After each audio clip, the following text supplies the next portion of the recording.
state of the nation.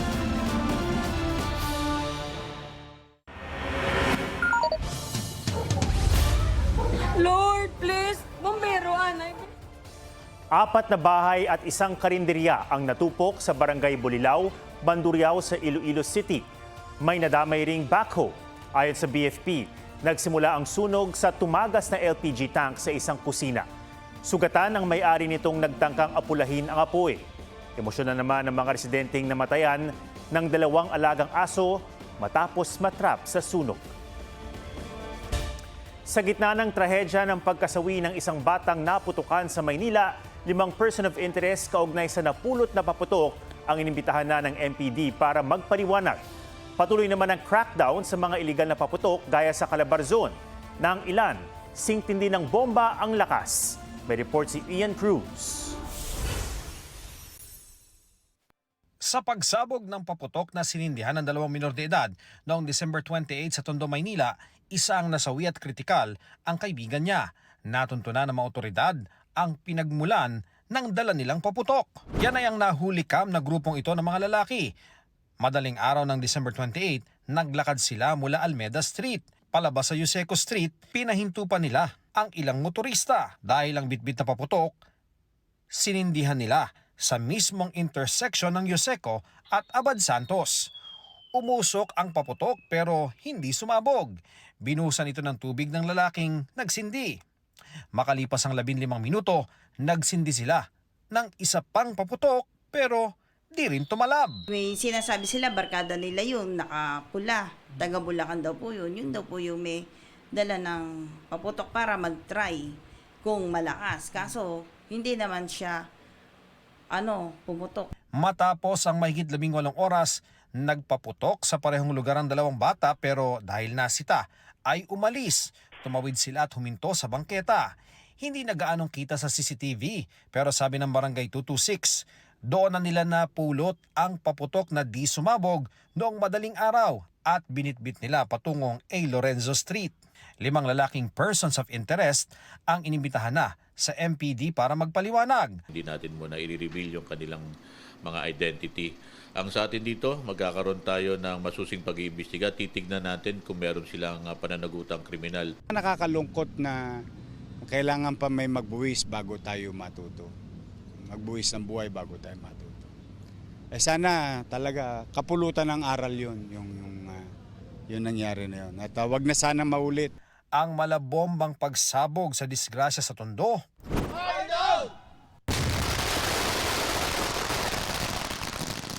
Singlakas na mga kumpiskadong iligal na paputok na sinira sa Camp Vicente Lim sa Calamba, Laguna.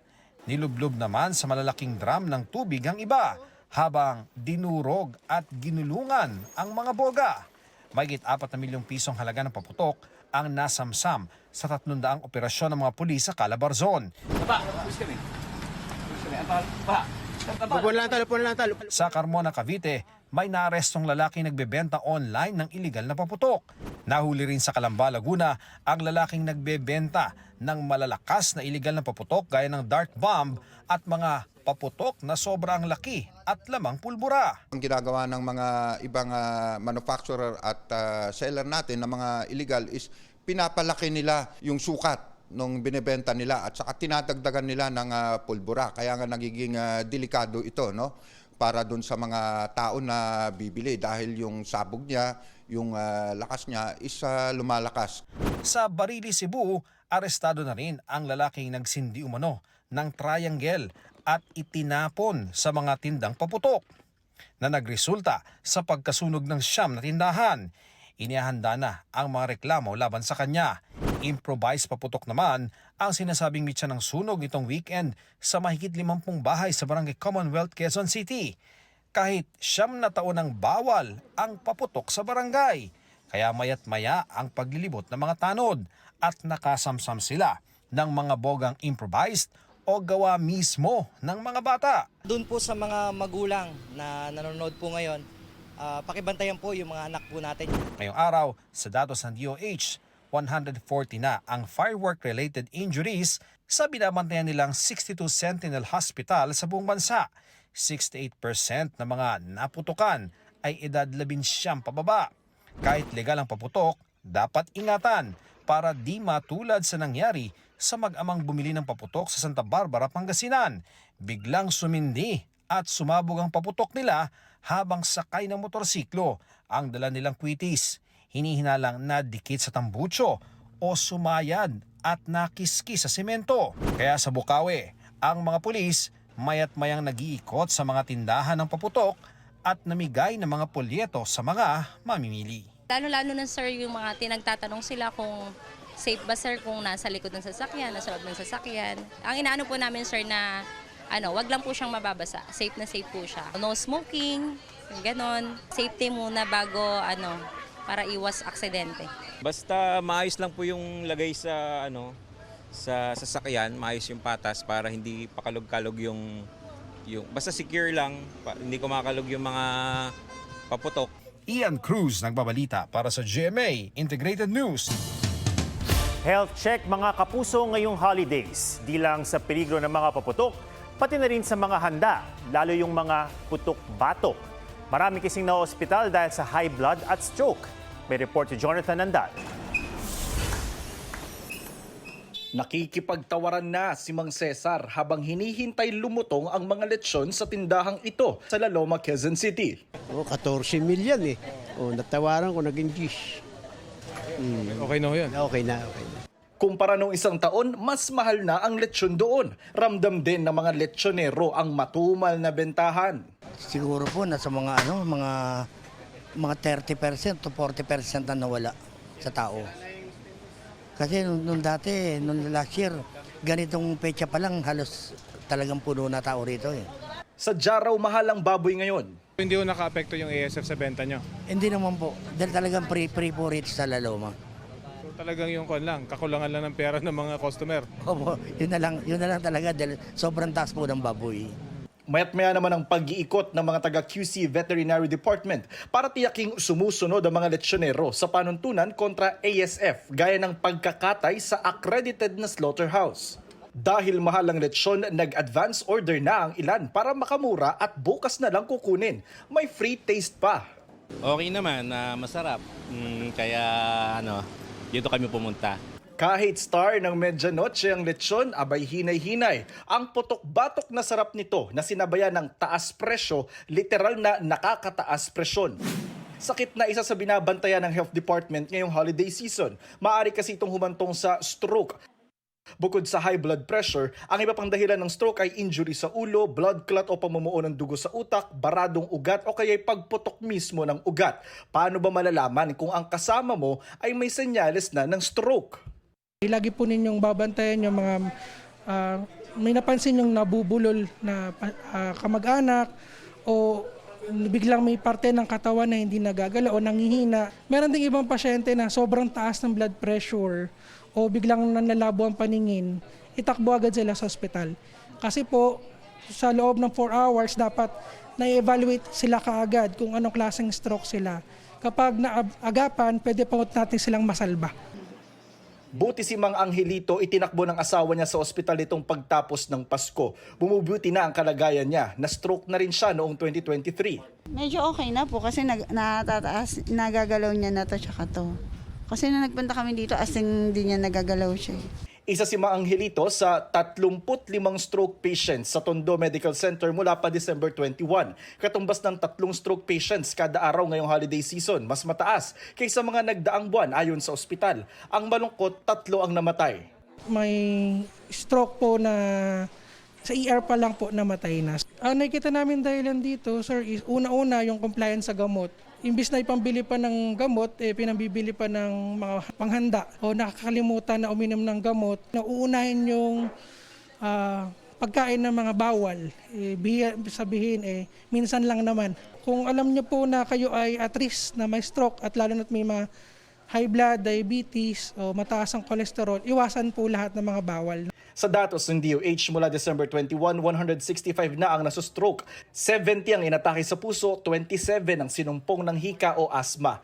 Si Emma Dilin Sevilla, hinika kamakailan. Nagsikip yung dibdib ko na hirapan akong huminga. At ang pangamba niya, baka matrigger ito ng mga pulbura at usok sa pagpapalit ng taon. Nagkukulong na lang ako ng kwarto, hindi lumalabas. Lahat yan apektado sa dami ng usok pagdating ng fireworks display. So very important yung pinapatupad ng mga PNP sa LGUs, yung community fireworks display. So that is safer kasi malayo. Ang recommendation ko, if you have respiratory illness, sa loob kayo ng bahay, isara mga bintana. Kung lalabas ka, mag-mask kayo. Jonathan Andal nagbabalita para sa GMA Integrated News. Magkahiwalay na pagkalunod sa Antique at Negros Occidental at pagkahulog ng SUV sa Mountain Province. Ang mga disgrasya sa probinsya sa report ni John Consulta. Wasak ang SUV na ito matapos mahulog sa 20 talampakang lalim na bangin sa Bontoc Mountain Province. Nasawi ang babaeng driver na edad 53. Sugatan ang 5 pang pasahero. Iniimbestigahan ang sanhi ng disgrasya. Paano kami ni ma'am? Malungkot na magbabagong taon ang pamilyang ito. Nalunod kasi ang kaanak nilang kinilalang si Roniel, 20 taong gulang, sa ilog sa Talisay City, Negros Occidental. Ayon sa pulisya, kasama ng naligo ng biktima ang 3 kaibigan nang madulas siya sa bato, kaya napunta sa malalim na bahagi ng ilog. After niya nagalog, nagtupa siya sa kantilato o sa madalog na portion ng supa. Since hindi siya kabalumang, nagpalak-palak siya, nagpanik siya. Sinubukan pa raw i-revive ang biktima, ngunit wala ng buhay. Sa isang resort sa Pandan, Antique, nalunod din ang isang lalaking edad 23. Pinagtulungan siyang maiahon at tinangkang i-revive. Dead on arrival na siya sa ospital. Hindi pa malinaw kung paano siya nalunod. John Consulta, nagbabalita para sa GMA Integrated News. Isa na namang masipag sa pag-iipon ng nakainan ng mga pera dahil sa mga anay. Pero sabi mismo ng BSP, mapapalitan pa ang mga yan kung pasok sa 3 batayan. Alamin sa Tip Talk ni Mark Salazar. Ang ipong minanifest ng isang taon ni Cirilo Bitang, ang nakinabang mga anay, aray! Kwento ni Cirilo, maayos pa naman ang tig 500 pesos na impok niya nung i-check niya nung November sa pinaglagyang wooden tip box na nakatago sa locker. Pero nang tingnan ulit nung December 19, tumambad ang mga pira-pirasong perang papel. Aniya may anay pala ang dibisyon ng kanyang kwarto na hindi naagapan. Sa ipon niyang 25,000 pesos, isang pirasong 500 peso polymer bill lang ang natira. Hindi na bago yung mga ganitong kaso. Mga perang pinaghirapan ipunin pero sa tagal ng pagkakatago, may ibang nanginain. Ang tawag dito ng Bangko Sentral, mutilated banknotes. Ang mga mutilated banknotes ay ang mga klase ng pera na sira-sira katulad ng nasunog, inanay o nginat-ngat ng aso. May pag-asa pa naman daw na mapalitan ng mga yan. Basta dapat dalhin agad sa mga authorized bank. Doon sa masusuri ng BSP kung pasok ang mga nasirang pera sa 3 requirement na S. Size, signature at security thread. Ang size ay kailangang may natirang 60% o 60% ng nasirang pera. Pangalawa, signature. Ang signature ay kailangang may natirang alinmang portion o parte ng signature ng BSP Governor o ng President ng Pilipinas. At pangatlo ay ang security thread na kailangang nakikita sa sirang pera. Kung pasado naman, ay mapapalitan ng bago ang perang nasira. Mark Salazar, nagbabalita para sa GMA Integrated News. Bukas pa ang bisperas ng 2026 pero maaga nang sumalubong ang Marikina sa kanilang libreng year-end concert at fireworks display. May live report si EJ Gomez. EJ. Atom, ilang oras ginanap ang year-end concert dito sa Marikina City at napuno ng mga tao itong Marikina Sports Center. Bukod kasi sa libre ang concert dito sa lungsod, may mga personalidad na inabangan na nag-perform sa entablado. Meron ding engranding fireworks display na hinintay ng lahat. Highlight ng year-end concert na libre o free for all dito sa Marikina City ang engranding fireworks display ngayong gabi. Nagliwanag at napuno ng samot-saring kulay ang kalangitan. Ang programa naman puno ng tugtugan, kantahan at good vibes. Ang Marikina Sports Center na puno ng mga bisita. May mga nandito kasama ang kanilang mga pamilya, may mga magbabarkada at magkakasintahan. Bukod sa mga taga Marikina, may dumayo pa galing sa ibang lungsod at bayan. First na po namin yan. Ang gusto namin maging masayang bata, maranasan niya yung ganitong event sa Marikina. Kaya kahit taga-Cainta kami, pumunta kami dito para lang sa apo namin. Parang naging tradition na rin po na every year nagpupunta po kami dito sa Marikina. Bukod po dun sa kung sino po yung star ng magpe-perform, yun po yung fireworks and yung essence po ng family po. Bonding? Opo, yung bonding po. I'm proud Marikenyo! Yes, syempre, tinaabangan natin dito yung fireworks display, pati yung Poksan 2025. Syempre sa Marikina, iba ang saya. At talaga namang level up sa Marikina. Kaya tara na sa Marikina, makisaya ka na.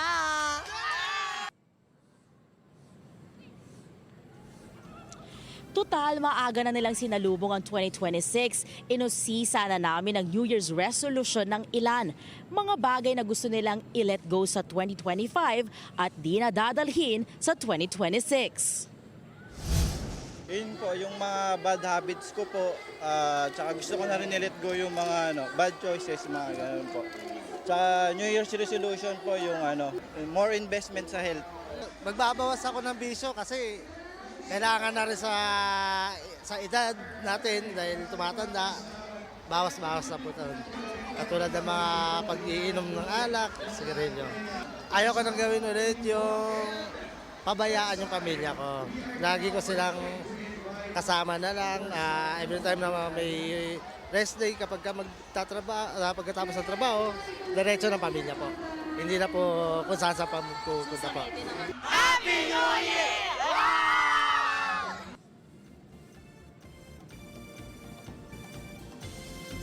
Atom, nako, dito sa kinatatayuan ko mismo, no, kanina ay siksikan dito, talagang mainit at makikita mo lang mga taong talagang tutok doon sa entablado tsaka doon sa ginanap nga na fireworks display.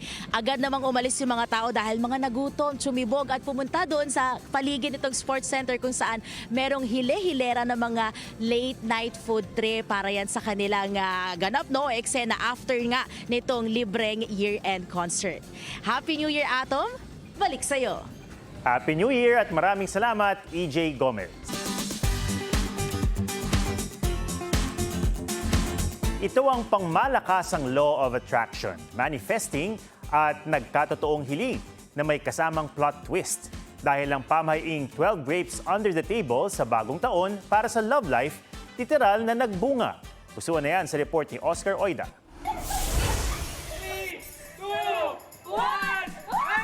Noong salubong 2024, sa ilalim ng mesa, itong sina Kathleen at Jonas namapak ng 12 ubas. Nagbakasakaling maaambunan ng grasyang someone to love and care.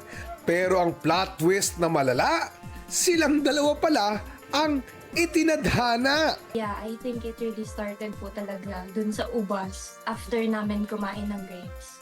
Kasi I met him sa work. I followed her lead. Kumain na lang din ako ng ubas sa ilalim. Kasi, what's the harm? Pareho silang nurse at dahil magkatrabaho, naging matalik na magkaibigan. Pero di tulad ng mga seedless grape, may feelings na palang nagbunga sa kanila. Tinulungan niya akong to burst out of my bubble. And it was very important sa buhay ko. Pero I started looking na makasama ko siya. Masaya akong kasama siya. Puro siya paramdam. I mean, he's being extra kind to me. Parang ganun. So, parang ako nag-iisip na ako, normal pa ba ito normal pa ba ito sa magkaibigan? We started dating officially po nung February. Si Kathleen daw talaga ang mapamahiin. Kaya nang magkasama sa shift, siya ang nag-ayang gawin ang trend. At tila napatunayan nilang umubra ang ubas. Nang i-post nga sa TikTok, agad nag-viral ang kanilang love story. Hirit ng ilan, by pair pala dapat. Pero ilang taon pala itong ginagawa ni Kathleen. Kasi Hindi ko lang po siya isang beses ginawa. Sabi ko nga po, since 2022 kumakain ako ng grapes under the table. Kaya sa mga single na sasalubong sa 2026, ihanda ang mga ubas at ang sarili. Malay mo, kahit chismis o grapevine lang ang pamahiin sa ubas, magbunga naman ito ng magandang love story. This time, binigay na siya sa akin ni Lord and yun, sobrang thankful naman po ako. It really came in perfect time and perfect place po. Oscar Oida, nagbabalita para sa GMA Integrated News. At yan po ang State of the Nation para sa mas malaking misyon at para sa mas malawak na paglilingkod sa bayan. Ako si Ato Maraulio mula sa GMA Integrated News, ang News Authority ng Pilipino.